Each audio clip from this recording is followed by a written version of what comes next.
So ito na ha mga kababayan. Umpisahan na natin yung ating daldalan ngayon. Ako, maganda ito. Ito yung ano ngayon trending ngayon. Alam niyo naman na nag-trending ngayon, actually matagal na po itong nangyari, yung patungkol sa pamumugbog ni Pulong. Kung naalala ninyo, 'di ba, namugbog naman si Pulong.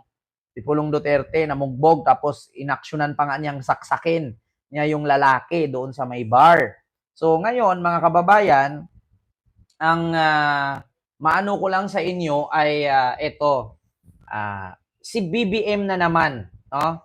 Si BBM na naman ang isinisi, no, ng nitong mga ni Sara Duterte. Kasi daw politically motivated daw ito. No, kapag may issue daw sa ating bansa, may issue sa Pilipinas, ang gagawin daw ay pagtakpan daw ng administrasyon ang issue at sa mga kalaban daw ibinabato. Ito mga kababayan, bago ko po i-play itong video na to, na interview kay Sara kung anong masasabi niya patungkol sa issue ni Pulong na nanakit sa bar, ay ang sabi niya, ganyan naman talagang administrasyon ni Marcos. Kapag may issue ang administrasyon, doon nila ililihis ang issue at ibabato sa kalaban. Okay lang naman niya sabihin yun na ibabato ni BBM ang issue kay Pulong at sa mga kalaban ni BBM kung hindi nangyari, hindi ginawa ni Pulong. Ang katotohanan mga kababayan ay si Pulong mismo nakita sa video na nananaksak at nananakit. Okay lang naman na ako, maniwala na sana ako nasabihin ni Sara na nililihis ni BBM ang issue sa ating bansa. Kaya doon ibinabato ang issue sa mga kalaban para mapagtakpan daw yung patayan, yung sagasaan sa airport. Oo, yun daw ang ginawa ni BBM. Inilihis. Alam mo, alam ni Sara yung mga ganyang gawain kasi gawain ng tatay niya dati yan. Kapag in-issue sila patungkol sa droga-droga, ililihis nila ang kwento. Oo, at gagamit sila ng mga vlogger. Ganyan naman ginagawa dati ng tatay ni Sara.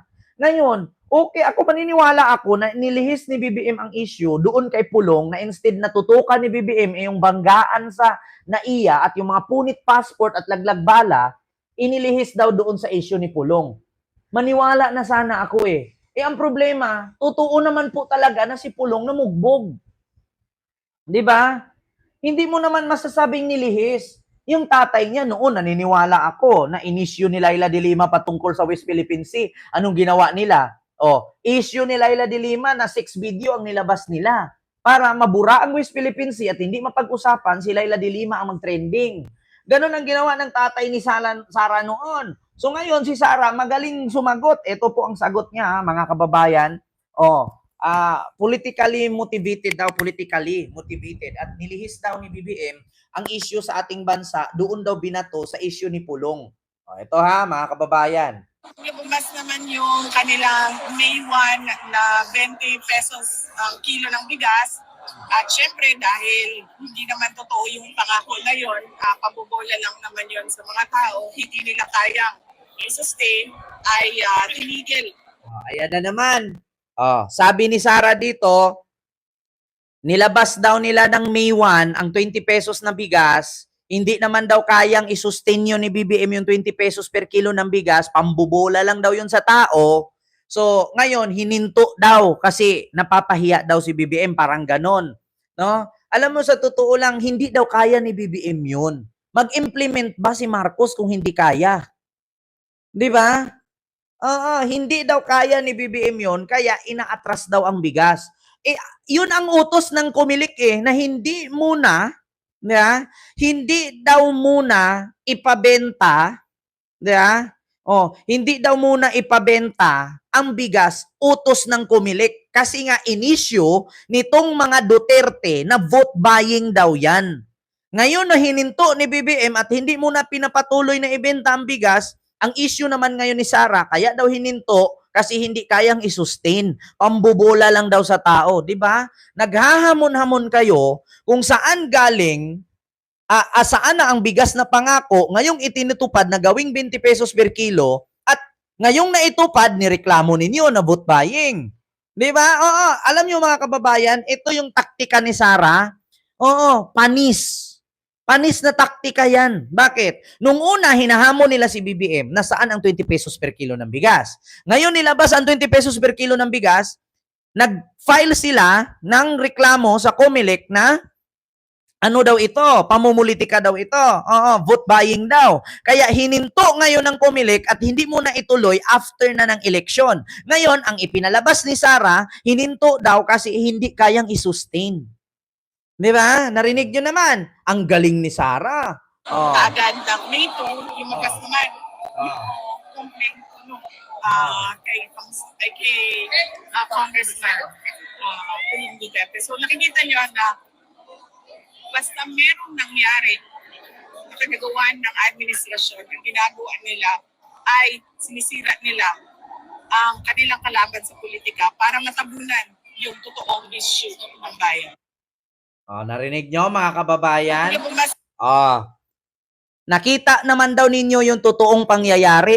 Kita nga namin na halos saksakin ni Pulong yung lalaki. Binugbog nga, ginaganon-ganon nga niya sa siko, inuuntog-untog pa niya yung ulo niya sa ulo ng lalaki. At saka muntik na nga niyang saksakin. Kitang-kita namin yun, Sara, yung pangyayari. So ngayon, sasabihin mo na naman, kasalanan na naman ito ni BBM, paninira na naman ni BBM.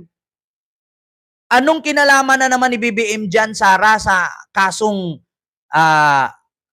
tawag dito, direct assault at grave threat, na? Ano na naman ang problema nito, Sara? Sinong papaniwalain mo na kasalanan na naman ni BBM? Yung banggaan sa NAIA, sisinyo kay BBM. Laglag bala sa NAIA, sisinyo kay BBM. Pati yung patayan sa Canada, doon sa Lapu-Lapu Festival, sisinyo naman kay BBM. Aba, si BBM ba ang bumangga? Si BBM bang namangga? Si BBM bang nanaksak? Wala na. Oo. Ano? Paano pagbasa to?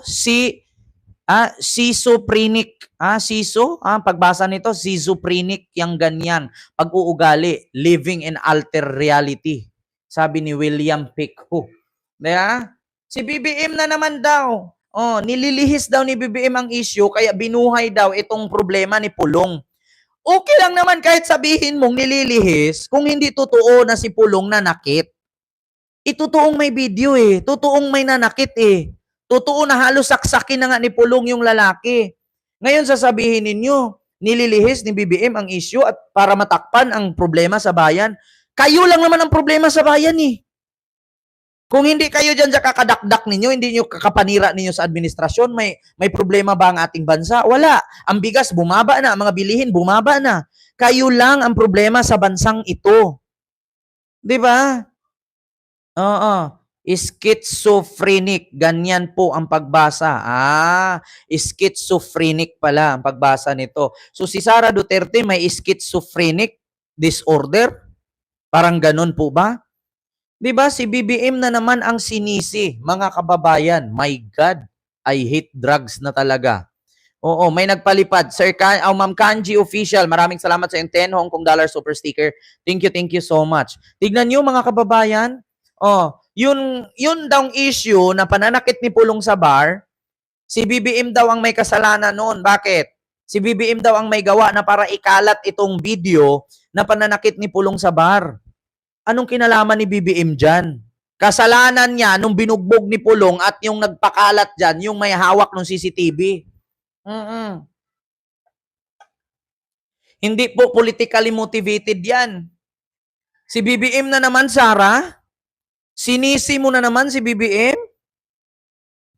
Diyos mio Marimar, Sara. Wala ka ng ibang nakikita. Ba't hindi mo sisihin yung mga kapatid ninyo? Yung mga kapatid mo, ang pakiusapan mo, alam mo kung bakit? Alam ninyo na mainit kayo sa mata ng tao, gagawa pa kayo ng gulo. Katulad kay Kitty Duterte, nagpa-fake news na may raid daw sa bahay ni Digong. Sakit sa ulo mo yon. Si Pulong nananakit sa bar, namugbog, nananaksak, sakit sa ulo mo yon.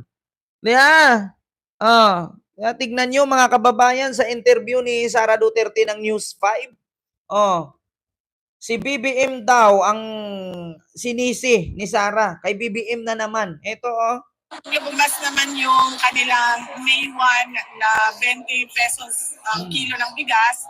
At syempre dahil hindi naman totoo yung pangako na yun, pabobola lang naman yun sa mga tao, hindi nila kayang i-sustain, ay tinigil kaagad ng May 2, lumabas naman.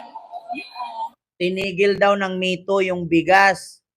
Paano hindi titigil? Inireklamo ninyo sa Comelec na vote buying. Kaya nga ang sabi ng Comelec, wag nyo nang ituloy muna. Pagkatapos ng eleksyon, tsaka nyo na ibenta yung 20 pesos bigas.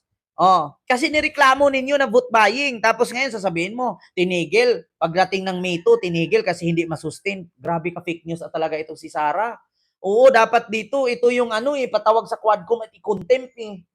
Oo, grabe ka fake news. Ang galing gumawa ng kwento. Ngayon, Sara, pagkatapos eleksyon, pag matuloy ang bigas na na yan, 20 pesos per kilo na yan, mapapahiya ka na naman. Nung nakaraan, sabi mo, ang bigas na 20 pesos per kilo, kanin baboy. Pagkain ng baboy. Ngayon, nung binalita, maganda ang klase ng bigas at kinain pa nga nila doon sa live. Hindi naman kaning baboy. Galit na galit ngayon mga farmers sa'yo kasi kung kanin baboy ang mga bigas galing sa mga farmers, so anong tingin mo sa mga farmers? Minamaliit niya. Itong mga farmers kasi kanin baboy daw yung 20 pesos per kilo ng bigas. Tapos ngayon hindi daw kayang isustain kaya pinahinto. Putang ina. Kaya pinahinto kasi nireklamo niyo sa Comelec na vote buying. At ang sabi ng Comelec, ipagpatuloy pagkatapos ng eleksyon. Tapos sasabi ipakalat mo ngayon, pinahinto kasi hindi kayang isustain. Tapos pagdating dito kay Pulong, yung kanilang May 1 na 20 pesos ang kilo ng bigas. At syempre dahil hindi naman totoo yung pangako na yun, pabobola lang naman yun sa mga tao, hindi nila kayang i-sustain, ay tinigil kaagad ng May 2, lumakas naman yung complaint ko kay Congressman Pulong Duterte. So nakikita nyo na basta merong nangyari na kagagawa ng administrasyon, ang ginagawa nila ay sinisira nila ang kanilang kalaban sa politika para matabunan yung totoong issue ng bayan. ano daw? Ang ginawa daw ng administrasyon, nilabas daw yung video ni Pulong at pinakalat para matabunan daw ang kapalpakan ng administrasyon. Bakit may problema ba sa administrasyong Marcos ngayon? Kayo lang naman yung puro reklamo eh. Kayo ang problema, Sara. Walang problema ang Pilipinas, bagkus kayong mga Duterte ang problema. 'Di ba? Ano 'yun, si BBM na naman may kasalanan? Isisisi na naman kay BBM? 'Di ba? Kaya daw nilabas itong patungkol sa bugbog saksak issue ni Pulong Duterte para mapagtakpan daw ang problema ng Pilipinas, para mapagtakpan daw ng administrasyon. Bakit parang si BBM na naman may kasalanan, Sara? Namumugbog yung kapatid mo? Tapos, para mapagtakpan sa kapatid mo, isinisi? Ang video ng kapatid mo, ang pinakalat? Aba, talagang certified baliw ka na talaga, sabi ni Montulpo eh. Tignan nyo, si BBM daw, ginamit ang video ni Pulong, pinakalat para mapagtakpan ang problema sa ating bansa. Kayo lang ang problema, Sara. Walang problema sa Pilipinas, kundi kayo ang problema. Ma'am Emma, maraming salamat sa iyong 800 yen super sticker. Thank you so much po. Diba? Nakakapanggigil ka. Ay, Diyos ko. Kaya nga dapat sa'yo, makulong ka ng hayop ka eh. Eto tayo, mga kababayan. Dito tayo. Tapos na tayo dyan. Lahat na lang sisi kay BBM. Pag nag-iyot, nabuntis, sisi kay BBM. Pag dumami anak, nabuntis, sisi kay BBM. Pag walang makain, sisi kay BBM. Ay putang ina ninyo. Magbagyo, magbaha, sisi kay BBM. Ano ba? Parang wala ng kalayaan si BBM dito. Hindi na alam ni BBM kung saan siya lulugar. Dito tayo, mga kababayan. Sara Duterte, certified baliw. Sabi ni Montulpo. Nako, ito na nga. Speaking of certified